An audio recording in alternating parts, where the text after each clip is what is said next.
Un solo grano de maíz guarda la historia de miles de años de agricultura.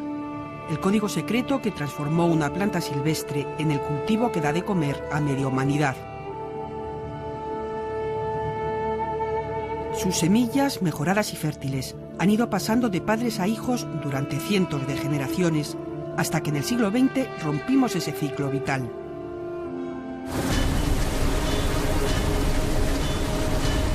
La biotecnología nos ayudó a crear nuevas variedades, híbridos que dan mejores cosechas, pero no pueden reproducirse con éxito. El control de las semillas saltó del agricultor a la industria, y la ingeniería genética entró en escena. Las nuevas plantas transgénicas son seres vivos que nunca hubieran umbrado la naturaleza. La transgénesis ha ido más lejos que la biología. Ha saltado la frontera entre especies. Genes de mamíferos, de bacterias, insectos o peces se han introducido en las plantas de cultivo.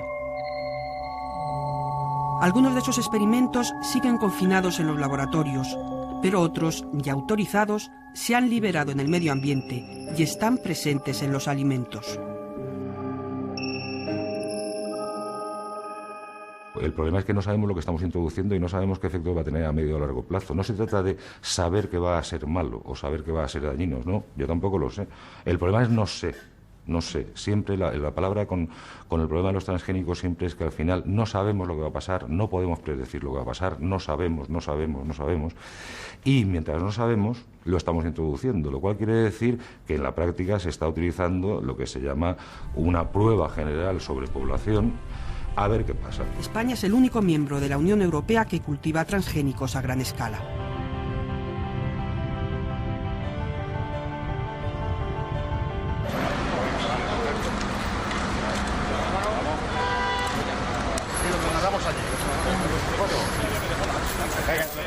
Vale, perfecto, pues muchas gracias.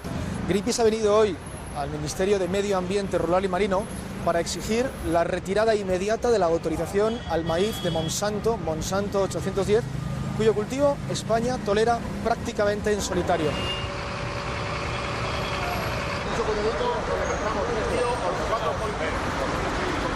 Cuando Estados Unidos y sus agencias, cuando las multinacionales presionan a Europa, el único país que de verdad cede es España.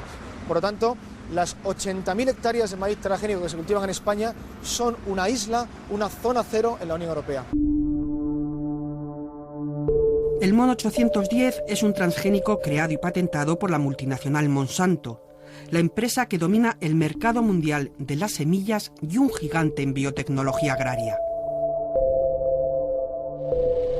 El MON 810 es una de sus patentes, un maíz modificado genéticamente para combatir la plaga del taladro. Países de nuestro entorno como Alemania, Francia o Italia están aplicando el principio de precaución y han prohibido su cultivo para evitar posibles daños en el medio ambiente. El maíz, como todas las plantas cultivadas dentro de la agricultura, tiene una serie de enemigos naturales, que se encuentran especialmente favorecidos por el hecho de que en un campo pues tienen toda la comida y todo el medio ideal para desarrollarse. Bueno, uno de estos enemigos son gusanos que luego consumen partes de la planta de maíz. Pueden consumir el tallo, pueden consumir los granos, pueden consumir las hojas, depende del tipo de gusano, ¿no? Entonces, este tipo de maíz modificado genéticamente, que está autorizado aquí en España, lo que hace es desarrollar en el interior de la planta una toxina que hace que cuando el gusano va a comer partes verdes de esta planta, desarrolla una patología y el gusano muere directamente. Los agricultores que usan este maíz no tienen que rociar sus campos con plaguicidas. Cada una de esas plantas lleva incorporados genes de una bacteria del suelo que hacen de ella un insecticida biológico. Estamos sembrando este maíz transgénico porque nos da mejores resultados que el convencional, porque tenemos bastantes plagas y nos está afectando mucho el taladro aquí.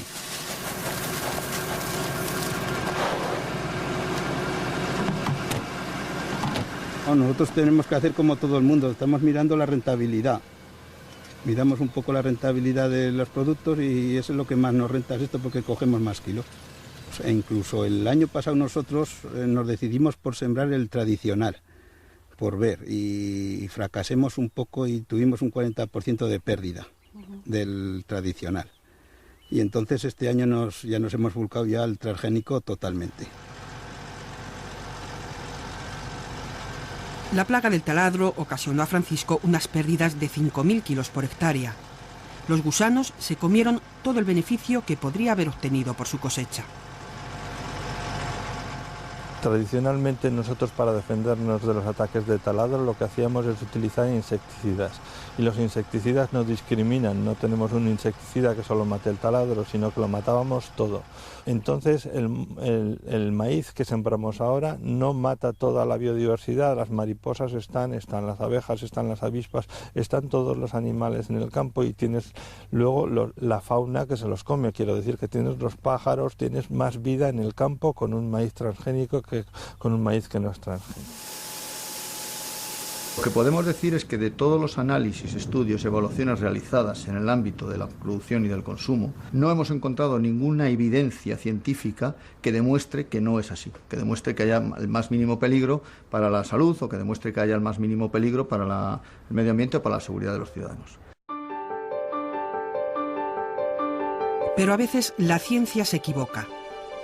Otro maíz insecticida, en este caso de la compañía Syngenta, se retiró del mercado porque afectaba a las poblaciones de mariposa monarca.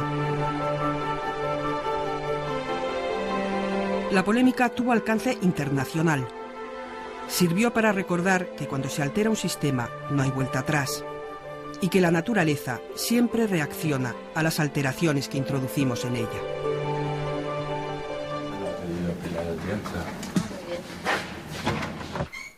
Los científicos que se dedican a la agroecología conocen las leyes del equilibrio natural y llevan años demostrando que las plagas se pueden controlar sin productos agroquímicos.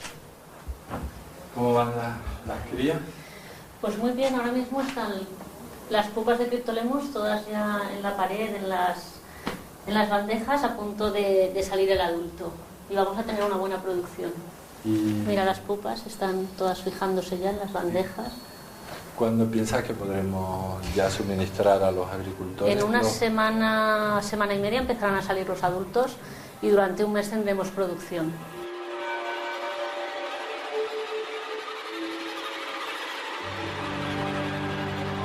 Estos minúsculos individuos, los Cryptolemus, acabarán defendiendo a los agricultores valencianos de una plaga que ataca a los cítricos, y lo harán de forma gratuita, porque el insectario es público.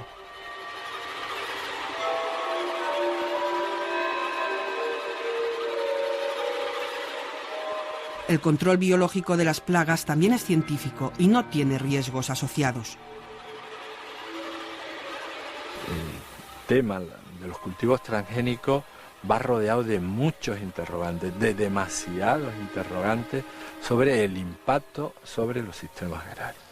Cuando nosotros soltamos en un sistema agrario materiales vivos, en este caso estamos soltando genes, estamos introduciendo genes que van a emitir, plantas que van a emitir unos pólenes, nosotros ya perdemos el control de eso. ¿Durante cuánto tiempo va a estar ese polen transgénico activo? ¿A qué plantas va a llegar? Uno de esos interrogantes aterrizó en las tierras de Mariano Jiménez. Era polen de un maíz transgénico y le causó muchos problemas.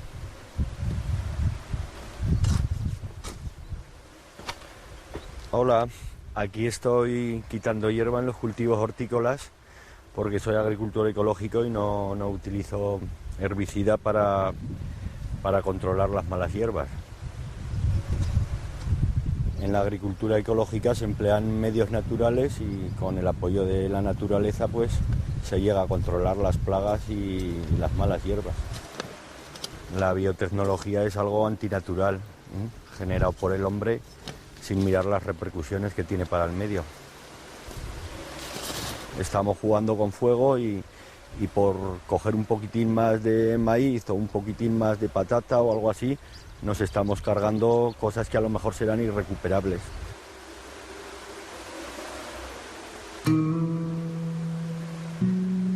En teoría, si el maíz modificado genéticamente está rodeado de unas bandas protectoras y separado 50 metros del resto de los maizales, no puede contaminarlos.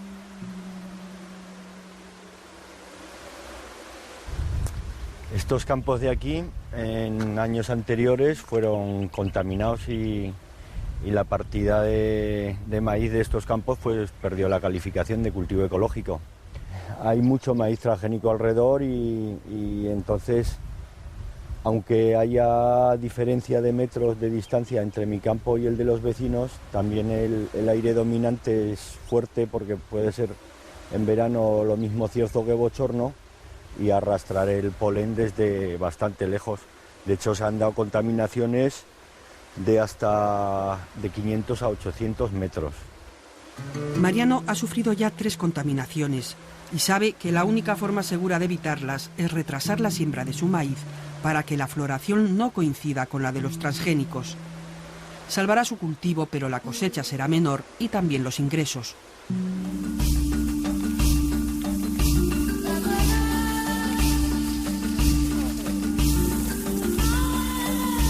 La realidad es que hay nuevas tecnologías que van a aportar grandes beneficios a la agricultura y al medio ambiente. Por ejemplo, los cultivos tolerantes a la sequía. Van a permitir ocupar zonas que hoy en día no pueden ser ocupadas por determinados cultivos y en un futuro van a permitir también reducir el agua de riego. Y se va a poner esta tecnología a disposición de los pequeños agricultores de 5 países africanos: Kenia, Tanzania, Uganda, Mozambique y Sudáfrica, libre de cualquier coste. África tiene grandes retos en la producción de alimentos y además grandes retos en alimentar una población con una demografía creciente.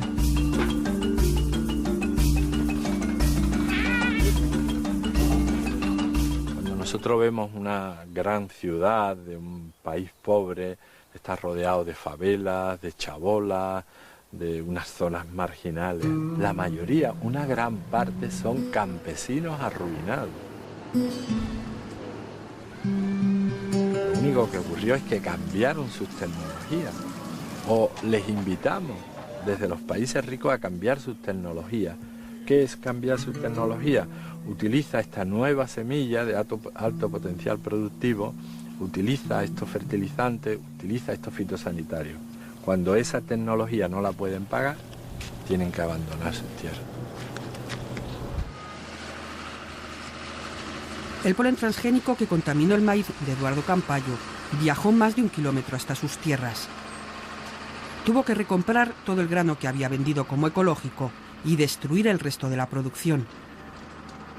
Este año lo intenta por última vez con una variedad local. Este es un maíz que lleva en el Albacete de toda la vida.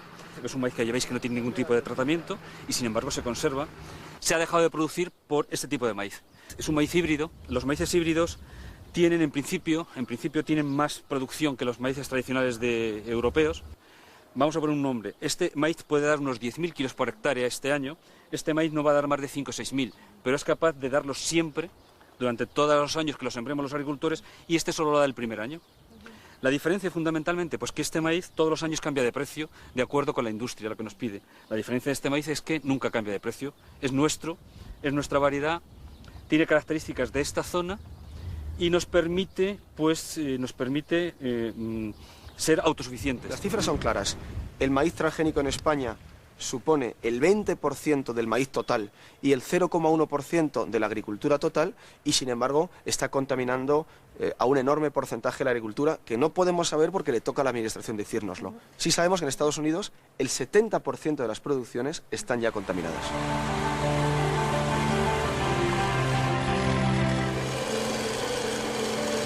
Desde el año 1996, cuando empezaron, hasta el año 2008, por ejemplo, se han reducido en 356.000 toneladas de ingrediente activo de pesticidas que han dejado de utilizarse gracias a los cultivos biotecnológicos. Se han dejado de consumir 1.800 millones de litros de combustible por menores actividades de mecanización agrícola en el campo. Se han reducido las emisiones de CO2, por lo tanto, los cultivos biotecnológicos aportan claros beneficios al medio ambiente. A esta argumentación le falta una pregunta. ¿Qué hacen los agricultores cuando saben que pueden fumigar sus campos con todo el herbicida que quieran y en cualquier época del año, sabiendo que no perjudicará sus cultivos? La respuesta es una cifra. Tan solo en Estados Unidos el uso de herbicidas se ha multiplicado un 100%. Han dicho no al cultivo, pero a la importación no han dicho que no. Vamos a ver, lo que tenemos que tener en cuenta es que en España todos los animales están comiendo transgénicos, porque la fuente fundamental que utilizamos en España para proporcionar proteína a nuestros alimentos, a nuestros animales, es la soja. Y la soja la traemos de Estados Unidos, de Brasil y de Argentina. Cualquier fabricante español de piensos lo sabe. La soja transgénica ha sustituido a las harinas animales después del escándalo de las vacas locas. Los transgénicos a gran escala, donde de verdad se encuentra el negocio, han entrado en España por la puerta de atrás. No son para consumo humano, pero los comen los animales que comemos. Los podemos comprar fuera de Europa, pero no los pueden cultivar nuestros agricultores. Los consumidores europeos no quieren comer organismos modificados genéticamente y son exigentes sobre las normas que los identifican. Cualquier alimento que contenga más del 0,9 de transgénicos tiene que ponerlo en la etiqueta. Soy Fernando Mantecas, ganadero ecológico. Estoy en el pueblo de La Losa, en la provincia de Segovia. Fuimos uno de los pioneros que empezamos en esto. No sé por qué, quizá por el tema fundamental de que mi familia fue muy castigada con el aceite de colza, y entonces tuvimos que intentar hacer una alimentación mejor. Estos prados que estamos viendo no llevan para nada ni abonos de síntesis ni herbicidas. El animal vive y muere prácticamente en el mismo prado, nunca están encerrados, no tienen estrés. El animal está pastando la mayoría del año y en el invierno les ayudamos con piensos o forrajes enoecológicos. A ver, Zamorana. Mira.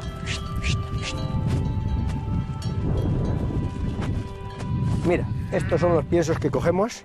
Esto se lo compramos a los agricultores y nosotros lo molemos. Estos piensos son cereales, como puede ser la cebada, el trigo, avena, y luego tenemos también leguminosa, como pueden ser los guisantes o hieros.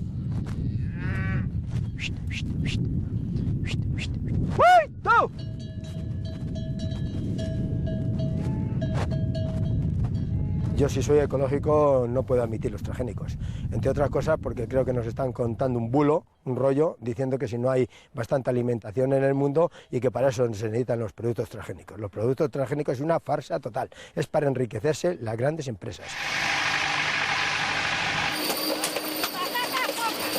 2010 ha traído buenas noticias a la industria biotecnológica. Por primera vez en 12 años, Europa ha probado un cultivo transgénico nuevo. Es una patata de la compañía BASF, modificada para producir almidón de elevado interés industrial. La utilizarán, por ejemplo, las fábricas de papel. A pesar de haber sido rechazada 2 veces por el Consejo de Ministros de Medio Ambiente de la Unión Europea, ha vuelto a ser puesta sobre la mesa por el señor Barroso y ha sido aprobada recientemente unilateralmente por Barroso, que es el presidente de la Comisión Europea, y por el comisario de Salud y Defensa del Consumidor, que es el señor John Dalli, bajo presión de la industria. Esta patata no es cierto que no vayamos a comerla, como nos dicen todos los días, la vamos a comer. Y la vamos a comer primero porque se ha autorizado también para piensos compuestos y por lo tanto la comeremos a través de los animales que la han comido, y esto sí está autorizado legalmente y es una vergüenza, pero también la vamos a comer porque saben muy bien los mismos que la han autorizado que es imposible eliminar 100% su presencia en nuestros alimentos. De hecho, en el mismo documento de aprobación se permite su presencia hasta 0,9% de nuestros alimentos.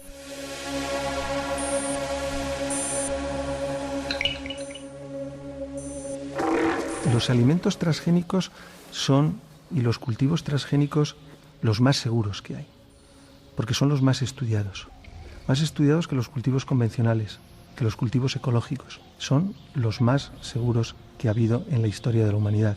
Una afirmación tan rotunda se desvanece cuando algunos expertos en genética nos dicen que los fundamentos científicos en los que se basan los transgénicos están obsoletos.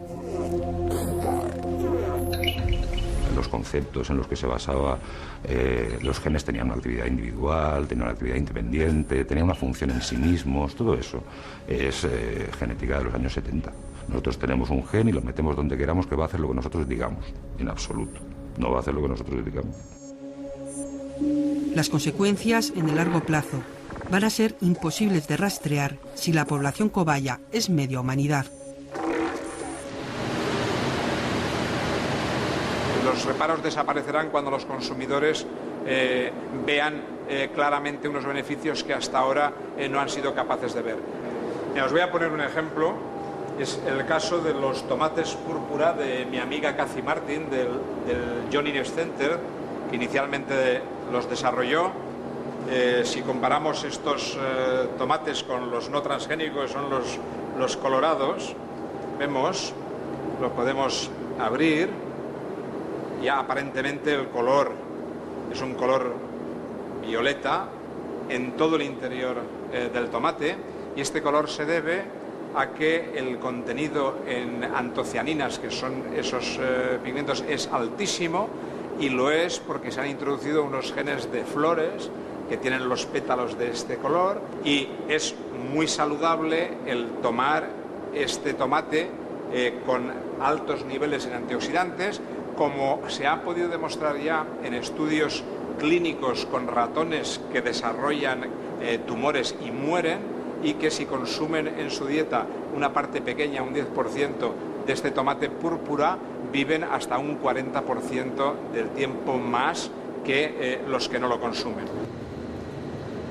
Los tomates púrpura estarán en el mercado dentro de 3 o 4 años. Y como ellos, otros transgénicos que pondrán en manos de quienes los patenten, si son manos privadas, aún más poder sobre la alimentación y la salud. El peligro es tan real que hemos empezado a guardar las semillas en centros públicos de germoplasma, bibliotecas de genes dormidos que en el futuro quizá necesitemos despertar. En Europa se han perdido hasta el 70% de las variedades de frutas y verduras que se cultivaban a principios del siglo XX. Un patrimonio que es de todos, aunque nadie se acuerde ya de los nombres o la utilidad de muchas especies.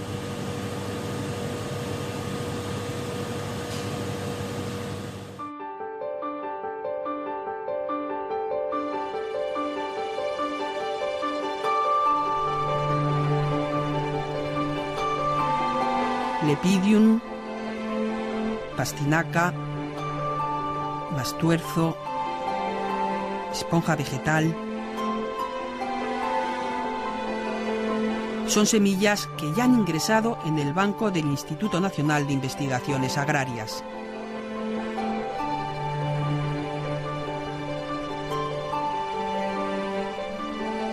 La agricultura ahora mismo se basa en muy poquitas variedades. Con 20 variedades prácticamente se cubre todo. Y ya estas variedades, que eran típicas de cada una de su pueblo y de su sitio y de su zona, su altitud, su microclima, ahora ya se ha uniformizado todo de tal manera que ya prácticamente pues estas variedades han desaparecido. Entonces nuestro objetivo es conservarlas. Por si acaso tendremos que recurrir a ellas. Una cámara de frío de 18 bajo cero. Lo guardamos en botes herméticamente cerrados y en principio es la conservación para nuestros hijos, de nuestros hijos, de nuestros hijos.